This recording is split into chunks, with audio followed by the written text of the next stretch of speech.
독도와 관도 얘기해 보겠습니다.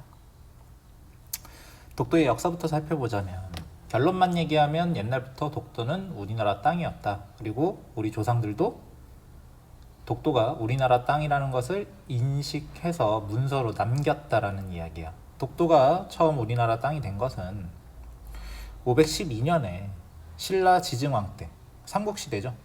우산국이라는 지금의 울릉도지, 우산도가 신라의 복속이 되면서 독도도 우리 민족의 영토가 됩니다. 그리고 그 이후에도 조선시대의 세종실록 지리지나 팔도총도 같은 걸 보면 독도는 늘 우리나라 땅으로 기록이 되어 있단 말이에요. 지도에 표시하기도 하고 세종실록 지리지에도 표시가 되어 있는데,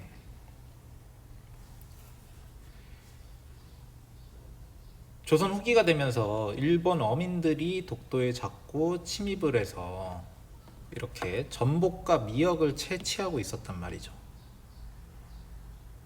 그래서 안용복이 활동을 하면서 이 조선 후기에 일본 어민들이 자꾸 독도로 들어와서 자기네 땅인 양 어업 활동을 하고 있는 것을 막고 일본 정부에게 독도가 조선의 땅이라는 걸 증빙받는 서류까지 가져왔단 말이지.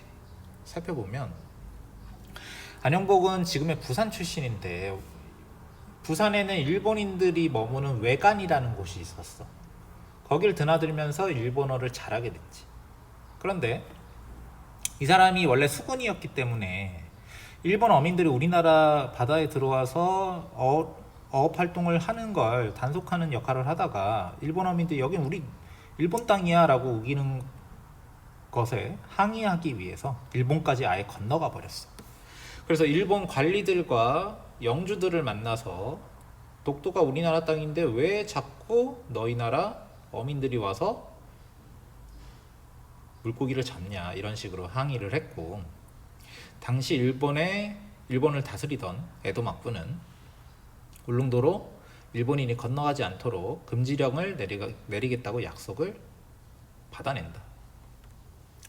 그래서 이 안용복의 활동 덕분인지 개항기까지 조선과 일본 사이의 독도 영유권 문제는 발생하지 않았어.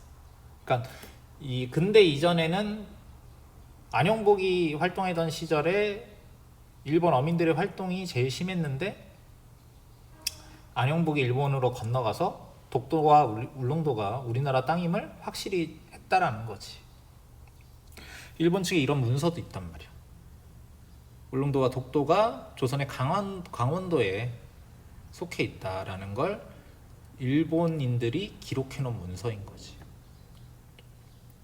그리고 이런 것도 있어. 태종관 문서라고 1877년이면 일본이 이미 메이지 유신이 시작된 다음인데, 일본이 자국의 근대적인 지도, 서양식 지도를 편찬하는 과정에서 정부에 물어봤단 말이야. 만드는 과정에서 독도와 울릉도는 어떻게 할까요? 우리가 어떻게 표시해야 되나요? 라고 물어보니까 당시 일본의 최고기관이었던 태정관에서 독도는 조선의 영토니까, 울릉도도 마찬가지겠지, 울릉도와 독도는 조선의 영토니까 우리가 신경 쓸 바가 아니다 라고 대답을 한 거예요. 그게 바로 이 태정관 문서입니다.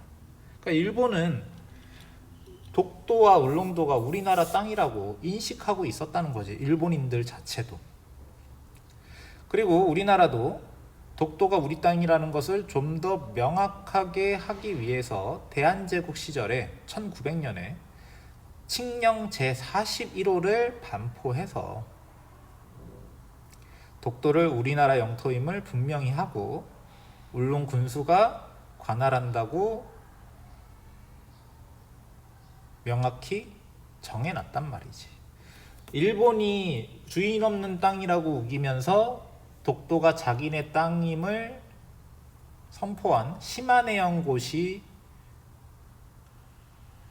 보다도 한 5년인가 빠르단 말이야.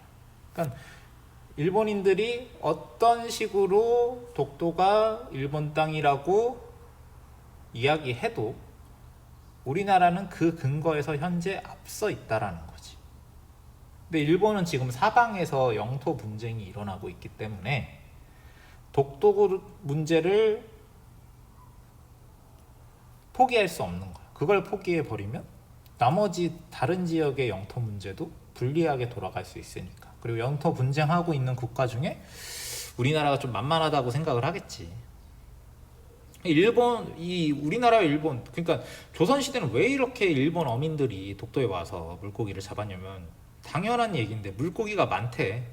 이 독도 근처에. 그래서 막 유명한 독도 새우도 있고 여기 나와 있는 물고기. 그러니까 이 바다 한가운데 육지가 하나 떠 있기 때문에 이 육지 근처에 바다가 영양분이 많기 때문에 물고기들이 많이 몰리는데 이 동해라는 곳은 섬이 많이 없고 울릉도와 독도가 떠 있기 때문에 여기에 물고기가 많이 산단 말이야. 그러니까 어민들이 여기에 몰려들 수밖에 없었던 거지. 그 과정에서 조선시대에 안영복 같은 사람들이 활동하면서 일본 어민들이 함부로 건너지 못하게 항의를 했던 것이고. 그래서 일본이 독도를 불법적으로 점령을 하게 된다. 자, 러일 전쟁 기간인 1905년에 뜬금없이 우리가 독도 문제로 지금 이러쿵저러쿵 얘기를 많이 했는데 갑자기 이건 주인 없는 땅이야. 지금까지 누구의 땅이라고 인식된 적 없는 무주지야 라는 논리로 독도를 불법 점령하게 된다. 그리고 시마네 연고시라는 것을 선포해서 독도가 자기네 땅이라고 선포를 해버렸단 말이야. 하지만 우리는 이미 1900년에 어때? 독도가 우리나라 관할의 영토라는 것을 명확히 했었지. 그래서 대한제국은 여기에 대응을 했어. 하지만 을사조약으로 별다른 조치를 취하지 못했다. 왜? 국가와 국가 사이의 영토 분쟁은 외교전으로 해야 되는데 알다시피 을사조약으로 우리나라의 외교권이 일본으로 넘어갔기 때문에 대응을 하고 싶어도 제대로 된 대응을 할 수 없었다는 거야. 시마네 연고시는 이런 문제가 있었다는 거지. 고시를 진짜로 했는지도 모르겠고, 그치? 어디에 수록된 것도 없고, 영토와 관련된 문제를 국가적인 공식적인 문서가 아니고 일개 현의 고시로 처리할 수 없는 거지. 현이라고 하면 우리나라로 치면 도 정도밖에 안 되는 건데, 우리나라 대한제국 칙령 41호는 정부의 공식 문서고 완전한 형태를 갖추었단 말이야. 그래서 당시 일본인들이 시마네온 고시를 선포하고 울릉도와 독도를 접수하겠다라고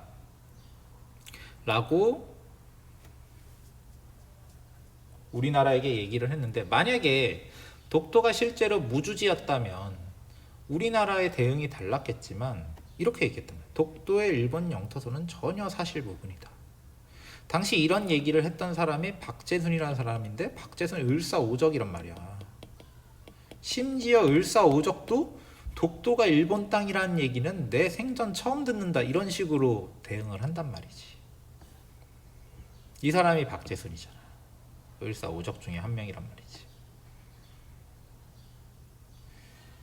자, 간도 문제로 넘어갑시다. 간도는 어디에 있냐면 백두산 북쪽에 있는 땅인데 이 지역을 이야기해요. 자, 강도 영유권 문제는 사실 우리가 조선 후기 배울 때 잠깐 배웠습니다. 조선 후기 때의 간도 문제는 자꾸 이 지역에 우리나라 사람들이 건너가서 문제가 됐는데, 백두산 정계비를 건립하면서 일단락됐단 말이야. 조선과 청나라의 국경선을 정했는데, 문제는 그 백두산 정계비에 뭐가 문제가 된다고 얘기했냐면 경계가 토문강이야 이렇게 얘기했단 말이야. 근데 토문강이 문제는 두 개라는 거지. 두만강을 토문강이라고도 부른다. 그런데 토문강이 하나 더 있는 거야. 이게 토문강이거든. 그래서 도대체 어느 쪽 토문강을 얘기하는 거냐. 우리나라는 여기가 토문강이야 이렇게 해야 간도 문제에서 우리나라가 유리하니까 그렇게 얘기한 거고, 중국은 아니야. 이 두만강의 다른 이름이 우리 발음으로는 토문강이기 때문에 그렇게 한 거야 라고 다툼의 여지가 있었던 거지. 근데 사실은 백두산 정계비가 건립된 이후에 약 한 100년 넘는 기간 동안엔 별 문제가 없었어. 왜냐면 이 땅에 사실 피차 관심이 없었기 때문에. 그런데 19세기 후반에 들어서 조선인들이 살기가 어려워지니까 뭐 삼정의 문란이라든지 세도 정치라든지 이런 문제들 때문에 조선인들이 조선에서 나와서 간도 지역으로 이동을 하게 됐단 말이지. 그래서 여기에 우리나라 사람들이 많이 살게 됐단 말이야. 청나라 같은 경우에는 이 지역을 자기네들의 발상지라 그래가지고 요 백두산 근처를 아무도 못 들어가게 막았거든. 그러니까 완전 텅 빈 지역이었는데 우리나라 사람들이 막 들어가서 살게 됐단 말이지. 그래서 조선에 이들의 철수할 것을 요구했어. 야, 니네 나라 사람들이 자꾸 우리나라 땅에 들어오는데 얘네 좀 철수 좀 시켜. 조선은 야, 그 땅이 니네 땅이라는 게 확실해? 이런 식으로 나오게 되는 거지. 그러다가 1903년에 대한제국이 이범윤이라는 사람을 간도 관리사로 임명을 해서 이 간도 지역의 주민을 직접 관리할 것을 명령을 내린단 말이에요. 이 지역에 관할하는, 말하자면 우리나라 지방관이라고 할 수 있는 간도 관리사를 설치하고 이 간도 관리사로 이범윤을 파견했다는 거지. 이 얘기는 무엇이냐?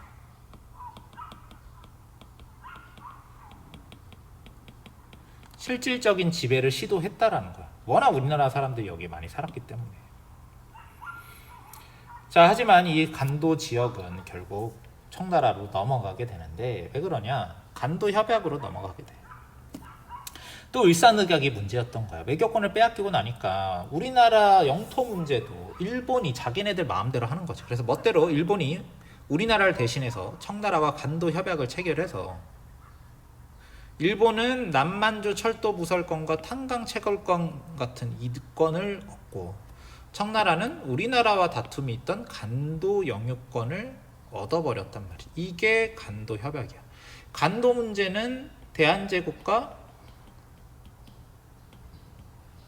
청나라의 문제인데 이 간도 협약을 보면 청일 양국 정부가 해결을 한단 말이지. 왜 이런 협약이 나오냐면 아까 얘기했듯 을사조약으로 인해서 우리나라의 외교권이 일본으로 넘어갔기 때문에 일본이 우리나라를 대리해서 청나라와 조약을 맺게 된다는 이야기지. 그래서 우리나라의 일부 사람들은 간도 협약이 무효라고 얘기한다. 왜? 우리나라가 외교권을 빼앗겼을 때 멋대로 맺어진 조약이고, 그리고 그 외교권을 빼앗아간 을사조약이라는 조약이 이미 무효인 조약이기 때문에, 애초에 성립도 안 된 조약이기 때문에 간도 협약도 받아들일 수 없다라고 얘기를 많이 합니다. 여기까지 하겠습니다.